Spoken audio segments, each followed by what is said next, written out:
बेहदची परम महाशांती. बापूजींच्या आजचे महाभारत या ई-बुकमधील चौथा चॅप्टर आज आपण बघूयात. आजचा अर्जुन कोण?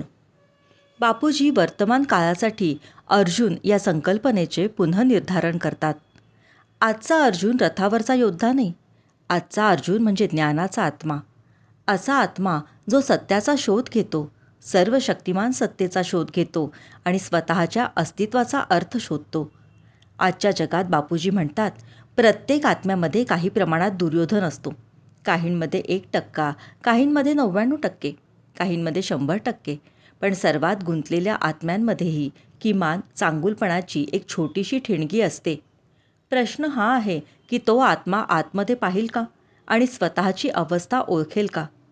जो आत्मा आतमध्ये पाहतो, जो आसक्ती आणि मायेच्या जाळ्यात अडकलेल्या असल्याची जाणीव करतो, जो ज्ञानाचा शोध सुरू करतो, तो आत्मा अर्जुनाच्या मार्गावर आहे. असा आत्मा गीतेचे ज्ञान अभ्यासेल. तो कर्माच्या सिद्धांताला समजेल.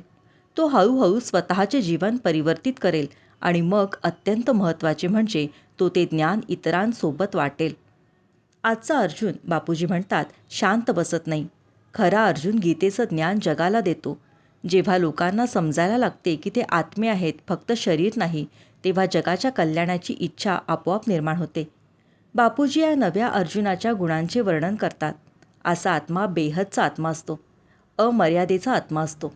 उच्च गुणवत्तेचा आत्मा असतो. तो फक्त एक धर्म किंवा एक परंपरा शोधणार नाही, तर सर्व शक्तिमान सत्तेला शोधेल.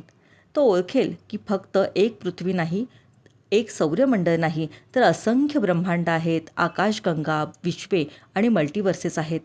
त्याची दृष्टी विशाल असते. हा आत्मा आत्मस्वरूप बनेल आणि आपल्या खऱ्या स्वभावात स्थिर होईल. तो योगाच्या माध्यमातून, जाणीवपूर्वक स्मरणाच्या माध्यमातून सर्व शक्तिमान सत्तेशी जोडला जाईल आणि सर्वोच्च धामातून शक्ती घेईल.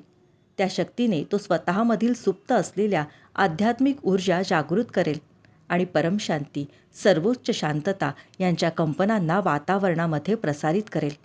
आजचा अर्जुन तो आत्मा आहे जो ज्ञानाद्वारे स्वतःचे परिवर्तन करतो आणि सर्वोच्च शांततेच्या कंपनांना जगामध्ये प्रसारित करतो.